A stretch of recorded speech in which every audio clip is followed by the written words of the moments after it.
Good morning. हम लोग पढ़ रहे थे मधु कांकरिया की लिखी हुई का लिखा हुआ यात्रा वृत्तांत साना साना हाथ जोड़ी।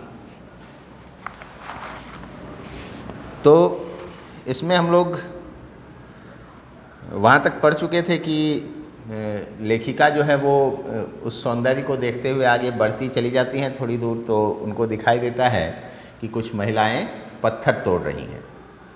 तो इससे उनकी जो सोच थी उस पर एक ब्रेक लगता है, उसमें एक रुकावट आती है जो जिस आनंद में वो डूबी हुई थी।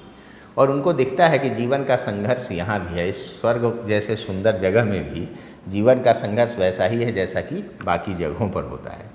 वहाँ उन्होंने देखा कि जो महिलाएं थी उन्होंने एक टोकरा पीछे बांधा हुआ था जिसमें कुछ महिलाओं के बच्चे भी थे साथ में, और वो पत्थर तोड़ रही थी।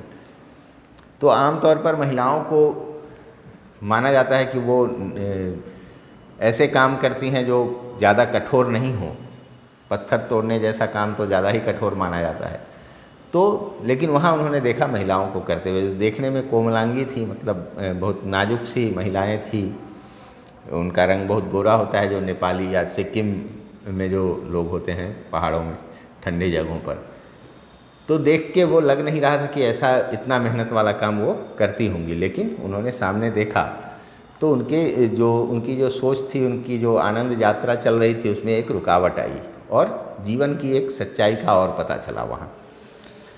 यही देखते हुए जब उन्होंने और बीआरओ वालों से बात की, पता चला कि बड़ा ख़तरनाक काम है, सड़कें बनाते हैं वो लोग, बॉर्डर रोड ऑर्गेनाइजेशन होता है, वही बॉर्डर एरिया के जो रोड होते हैं उसको वही लोग बनाते हैं। तो तभी इनके दिमाग में पीछे की बात आई जब ये पलामू में थी। तो पलामू में इन्होंने देखा था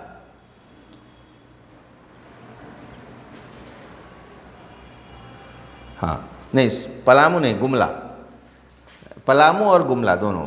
एकाएक मेरा मानसिक चैनल बदला, मन पीछे घूम गया। यहाँ से हम लोगों को आज पढ़ना था। एकाएक मेरा मानसिक चैनल बदला, मन पीछे घूम गया। इसी प्रकार एक बार पलामू और गुमला के जंगलों में देखा था, पीठ पर बच्चे को कपड़े से बांधकर पत्तों की तलाश में वन वन डोलती आदिवासी युवतियाँ। उन आदिवासी युवतियों के फूले हुए पांव और इन पत्थर तोड़ती पहाड़ियों के हाथ में पड़े ठाठे एक ही कहानी कह रहे थे कि आम जिंदगियों की कहानी हर जगह एक सी है, कि सारी मलाई एक तरफ, सारे आंसू, अभाव, यातना और वंचना एक तरफ। तो इन पहाड़ियों को पत्थर तोड़ता देखकर इनके दिमाग में पीछे की बातें आई जब ये गुमला और पलामू के जंगलों में इन्होंने देखा था कि वहाँ की महिलाएं कपड़े से बच्चे को पीछे बांधकर पत्तों की तलाश में घूम रही थी। पत्ते, दो तरह के पत्ते जंगल में ढूंढे जाते हैं झारखंड में ज़्यादातर। एक होता है केंदू पत्ता जिसका बीड़ी बनता है, वो एक खास तरह का वृक्ष होता है, उसके पत्तों से ही बीड़ी बनता है। और दूसरा एक होता है, उसको उधर बोलते हैं घोंग पात। बरसात के दिनों में, जैसे आपने शायद यहाँ भी देखा होगा, बोरा, सीमेंट वाला बोरा या प्लास्टिक का जो बोरा होता है, उसमें उसको मोड़ के और एक घोगी जैसा बना के उसको पीछे से ऐसे पहन लेते हैं ताकि पीछे का हिस्सा, और ऐसे झुक के काम करते हैं अगर कुछ, तो पीछे का हिस्सा भीगे नहीं। तो वहाँ घोंग पात होता है, जो बड़ा बड़ा ऐसे दो पल्ले का पत्ता होता है, गोल गोल सा, उससे बिन के बनाया जाता है। उसको पहन के लोग धान की रोपाई करते हैं। धान बरसात में ही रोपा जाता है, तो उसको ऐसे ओढ़ लिया या कुछ और भी काम उससे करते हैं। वो बड़ा सा एक पीछे से इतने यहाँ तक ऐसे और ऐसे त्रिकोण जैसा होता है, उसको ओढ़ लेते हैं लोग और काम करते हैं। तो उस पत्ते की खोज में भी लोग जंगलों में घूमते हैं, और केंदू पत्ते की खोज में। केंदू पत्ता तोड़ करके महिलाएं लाती हैं, वो बाज़ार में बिक जाता है, तो उनकी रोजी रोटी उससे चलती है। तो ये गुमला और पलामू के जंगलों में लेखिका ने देखा था। तो इनको जो समानता नज़र आई कि उनका जंगल में घूमते घूमते पाँव फूल जाता था, काफ़ी दूर घूमना पड़ता था, दिन भर खड़े होकर चलना या खड़े रहना या तोड़ने में भी खड़े रहना, तो ये सब करने में उनके पाँव फूले हुए होते थे। तो उनके फूले हुए पाँव और इन पहाड़ियों के हाथ में पड़े ठाठे, जिसको हम लोग ठेला बोलते हैं, हाथ में कोई मेहनत का काम करने पर जो कड़ा कड़ा सा बन जाता है, हार्ड हो जाता है वहाँ का मांस, पहले वो फोड़ा जैसा होता है और बाद में वो हार्ड हो जाता है। हम लोग गांव की भाषा में उसको ठेला कहते हैं। तो वो जो ठाठे इनके हाथ में पड़े हुए थे और उनके फूले हुए पाँव एक ही कहानी कह रहे थे। ये दोनों एक ही कहानी कह रहे थे। क्या कहानी कह रहे थे कि आम जिंदगी जो होती है, जो आम आदमी है, जो बहुत ज़्यादा संपन्न नहीं है, बहुत ज़्यादा में थोड़ा भी संपन्न नहीं है, जिसको हर दिन अपनी जीविका चलाने के लिए संघर्ष करना पड़ता है, उसकी कहानी हर जगह एक ही है। चाहे वो सिक्किम हो, चाहे पलामू हो, हर जगह एक ही है। सारी मलाई एक तरफ है और सारे आंसू, अभाव, यातना और वंचना एक तरफ। कहने का अर्थ कि जो धनी है वो खूब धनी है, उनको हर तरह की सुख सुविधा प्राप्त है, तो यह, और जो गरीब है वो खूब ही गरीब है, उनको कोई भी सुविधा प्राप्त नहीं है। उनको हर दिन भोजन के लिए संघर्ष करना पड़ता है, अपनी छोटी छोटी ज़रूरतों के लिए संघर्ष करना पड़ता है। वो एक दिन नहीं काम करें, नहीं कमाएं तो उनके यहाँ चूल्हा जलना मुश्किल हो जाता है। तो इस बात की जो पीड़ा है उसको व्यक्त करते हुए लेखिका कह रही हैं कि सारी मलाई एक तरफ और सारे कष्ट एक तरफ, सारे दुख एक तरफ हैं। तो ये एक सच्चाई है जीवन की, मानवता की, कि इसमें जो संपन्न हैं वो हर तरह से सुखी हैं, जो गरीब हैं वो हर तरह से गरीब हैं। ये पूरे भारत में या पूरी दुनिया में कह लीजिए एक ही जैसा लगभग चलता है। मतलब आम जिंदगी जो है उसकी कहानी हर जगह एक ही जैसी है, चाहे वो सिक्किम हो चाहे पलामू। और तभी मेरी सहयात्री मणि और जितेन मुझे खोजते खोजते वहाँ तक आ गए थे। मुझे गमगीन देख जितेन कहने लगा, मैडम ये मेरे देश की आम जनता है, इन्हें तो आप कहीं भी देख लेंगी। आप इन्हें नहीं, पहाड़ों की सुंदरता को देखिए जिसके लिए आप इतने पैसे खर्च करके आई। जितेन ने जो बात कही कि ये तो हमारे देश की आम जनता है, ये तो हर जगह उपलब्ध है, कहने का मतलब कि पूरे देश की हालत ऐसी ही है, इन्हें तो आप कहीं भी देख लीजिएगा। इन पंक्तियों से लेखिका यह कहना चाहती है कि पूरे देश की हालत यही है। जो आम जनता है, जो साधारण जन है, उनकी स्थिति हर जगह एक ही है, तो इनको तो कहीं भी देखा जा सकता है। तो जितेन कह रहा है कि यहाँ आप आई हैं इतने पैसे खर्च करके पहाड़ों की सुंदरता देखने, आप उसको देखिए, ये तो आपको कहीं भी दिख जाएंगे। ये देश की आम जनता ही नहीं, जीवन का प्रति संतुलन भी है। ये वेस्ट एट रिपेइंग है।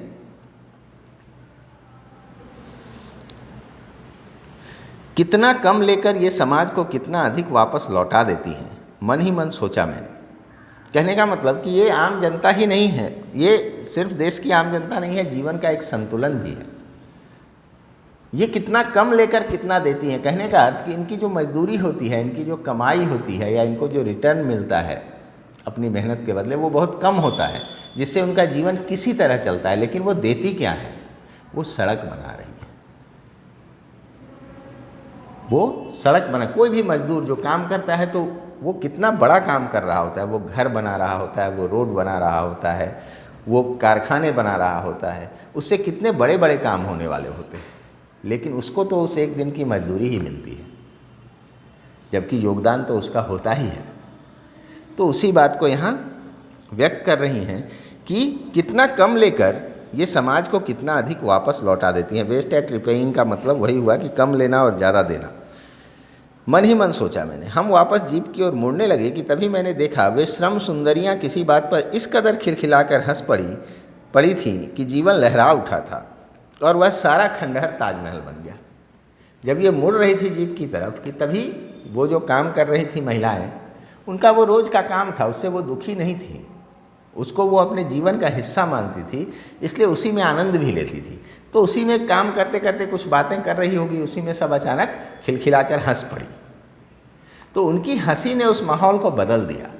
जो दुख का माहौल लेखिका के मन में बन रहा था, वो अचानक खूबसूरत बन गया उनकी हंसी के कारण। खंडहर मानो ताजमहल बन गया। आपके सामने कोई खंडहर हो तो उसको देख के आपको मज़ा नहीं आएगा, लेकिन अगर वो ताजमहल हो वहाँ सामने तो अच्छा लगेगा। तो वही उन्होंने तुलना की कि जो माहौल ख़राब हो गया था, उनको देख करके इनके मन में जो दुख की भावना बढ़ रही थी, इनको जो कष्ट हो रहा था, पीड़ा हो रही थी, वो अचानक से दूर हो गया उनकी हंसी के कारण। और मानो खंडहर ताजमहल बन गया।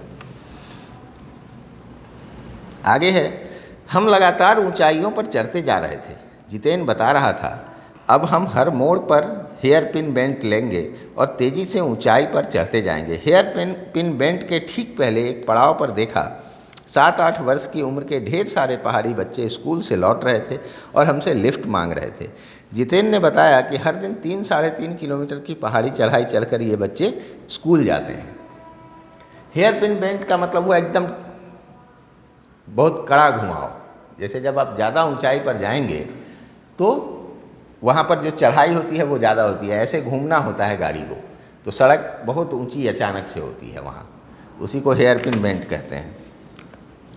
तो उसी में घूमने से पहले उन्होंने देखा कि कुछ बच्चे स्कूल से आ रहे थे और वो लिफ्ट मांग रहे थे। तो जितेन ने बताया कि हर दिन 3.5-4 किलोमीटर की चढ़ाई चढ़ के स्कूल जाते हैं, तो वापसी में कोशिश करते हैं कोई गाड़ी वाला बिठा ले तो उतना उनको कम मेहनत करना पड़े।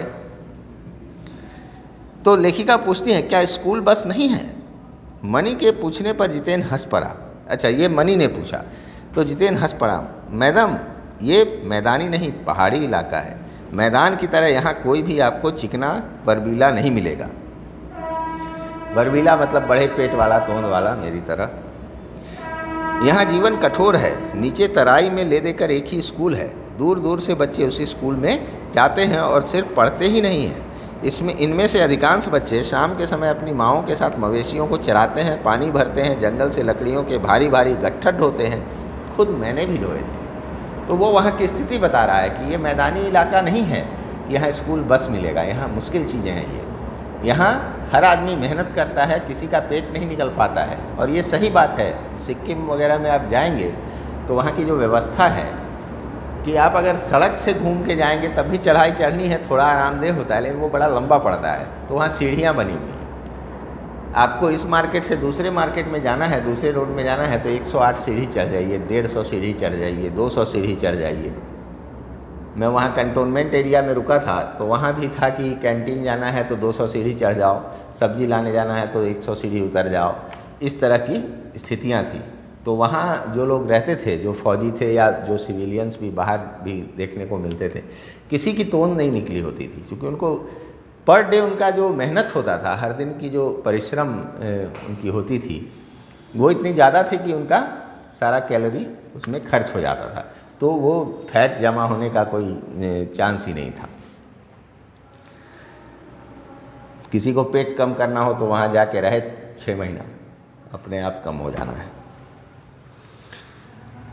तो ये बता रहा है कि यहाँ बच्चे सिर्फ स्कूल पढ़ने नहीं जाते हैं, एक स्कूल है तो वहाँ जाना पड़ता है इनको। फिर उसके बाद आकर के वो शाम को माँ के साथ काम करते हैं, मवेशियों को चराते हैं, लकड़ी के गट्ठर ढोते हैं, पानी भरते हैं। ये सब वहाँ मेहनत का काम है। वहाँ आसानी से कुछ भी नहीं मिलता पहाड़ों पर। ऐसा नहीं है कि आप घर से निकले कुछ उठा लिया, दुकान है।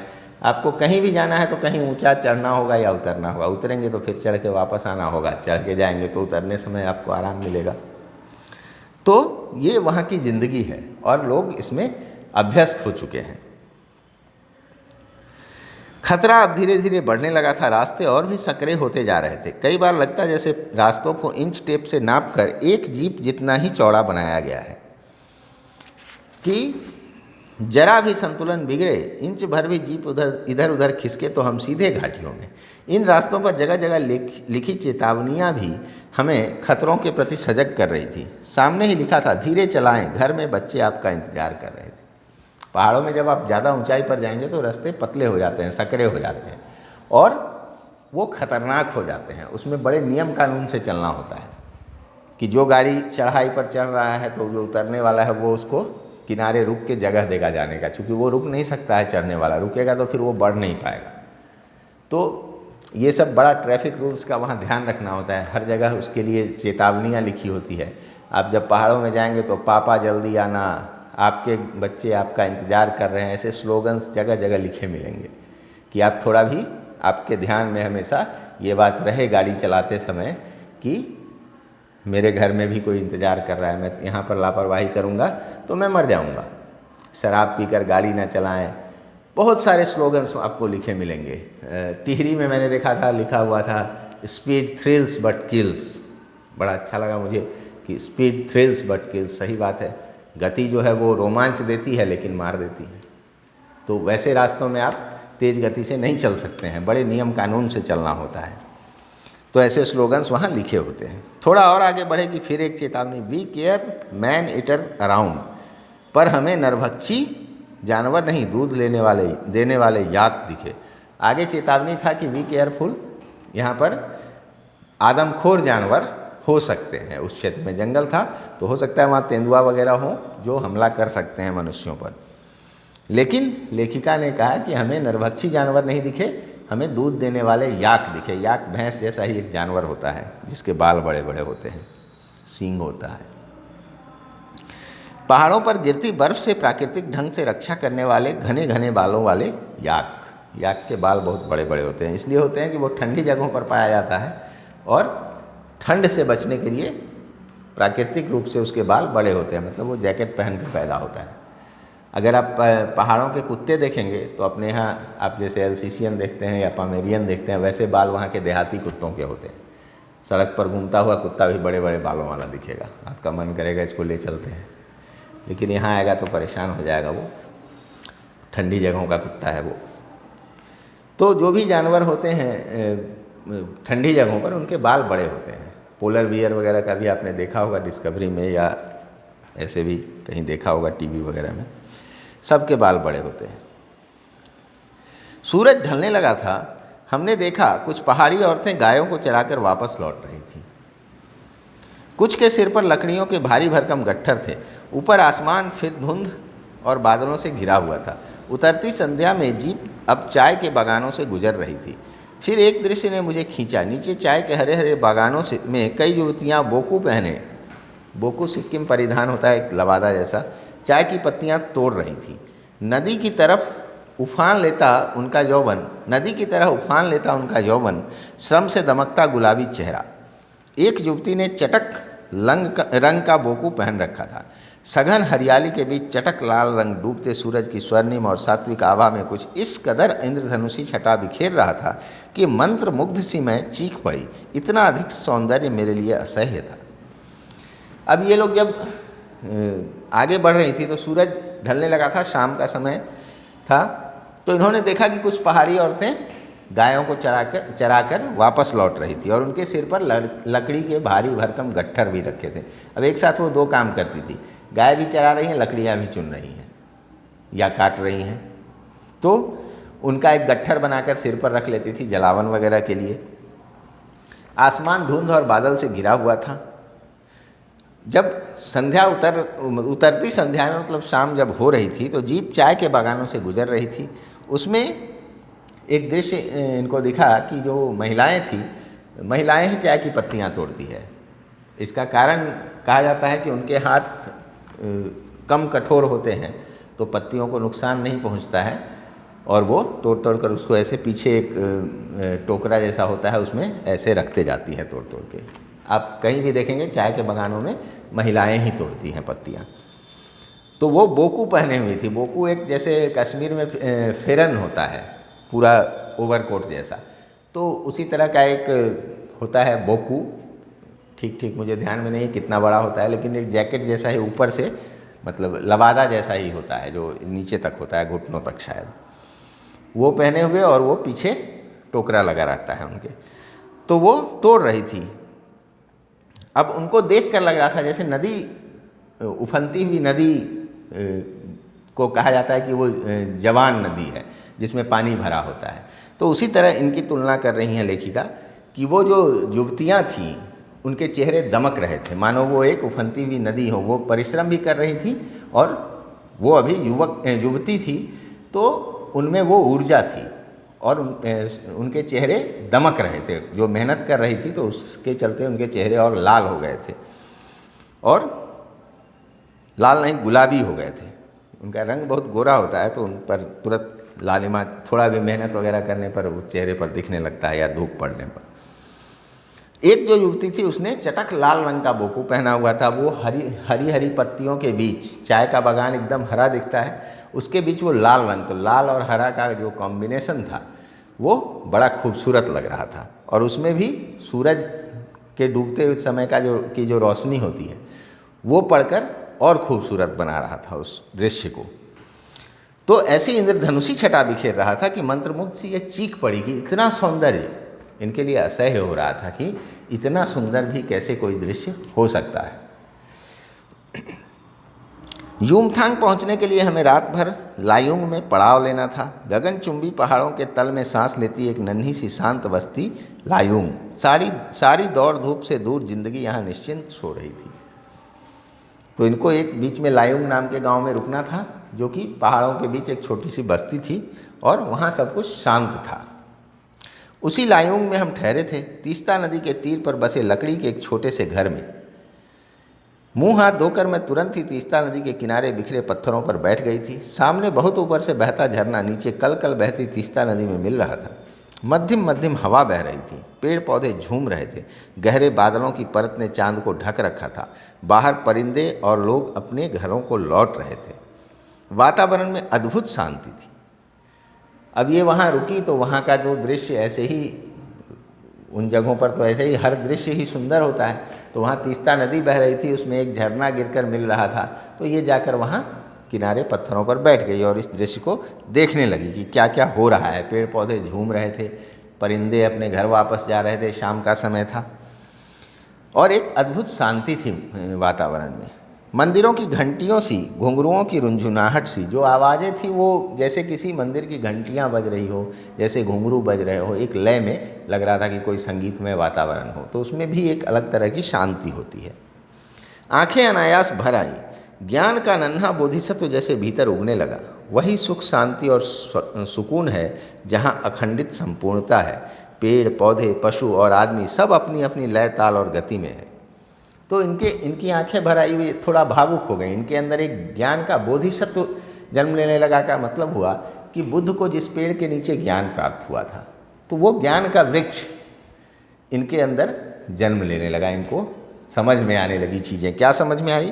कि वही सुख, शांति और सुकून है जहाँ अखंडित संपूर्णता है। मतलब जहाँ सब कुछ, जहाँ का जीवन पूरी तरह से लगे कि यहाँ सब कुछ संपूर्ण है, इसमें कोई कमी नहीं है। तो वहाँ का जो माहौल था उसको देखकर ऐसा ही लग रहा था कि सब कुछ अपने लय में चल रहा है, सब कुछ एक रिदम में चल रहा है, कुछ भी अनइवन नहीं है, मतलब कुछ भी गलत नहीं हो रहा है, सब कुछ एक लय में चल रहा है। पक्षी अपने घर जा रहे हैं, पेड़ झूम रहे हैं, लोग सो रहे हैं या अपने काम में लगे हुए हैं, नदी बह रही है, झरना गिर रहा है, सब कुछ जैसे अब नियत जो उनका जो कार्य है उसी में लगे हुए हैं। तो ये एक संपूर्णता का बोध कराती है, एक पूर्णता उसमें उनको महसूस होता है। तो असल शांति और सुख वैसे ही जगहों पर मिलता है। हमारी पीढ़ी ने प्रकृति की इस लय, ताल और गति से खिलवाड़ कर अक्षम्य अपराध किया है। हिमालय अब मेरे लिए कविता ही नहीं, दर्शन बन गया था। अब जो पर्यावरण के साथ लोग छेड़छाड़ करते हैं उसको लेखिका यहाँ करेंगी ये अक्षम्य अपराध है। और अब हिमालय इनके लिए कविता का ही विषय नहीं था, बल्कि एक दर्शन, एक फिलॉसफी बन गया था इनके लिए। उससे इनको अलग अलग तरह के ज्ञान प्राप्त हो रहे थे, अलग अलग तरह के विचार इनके मन में आ रहे थे।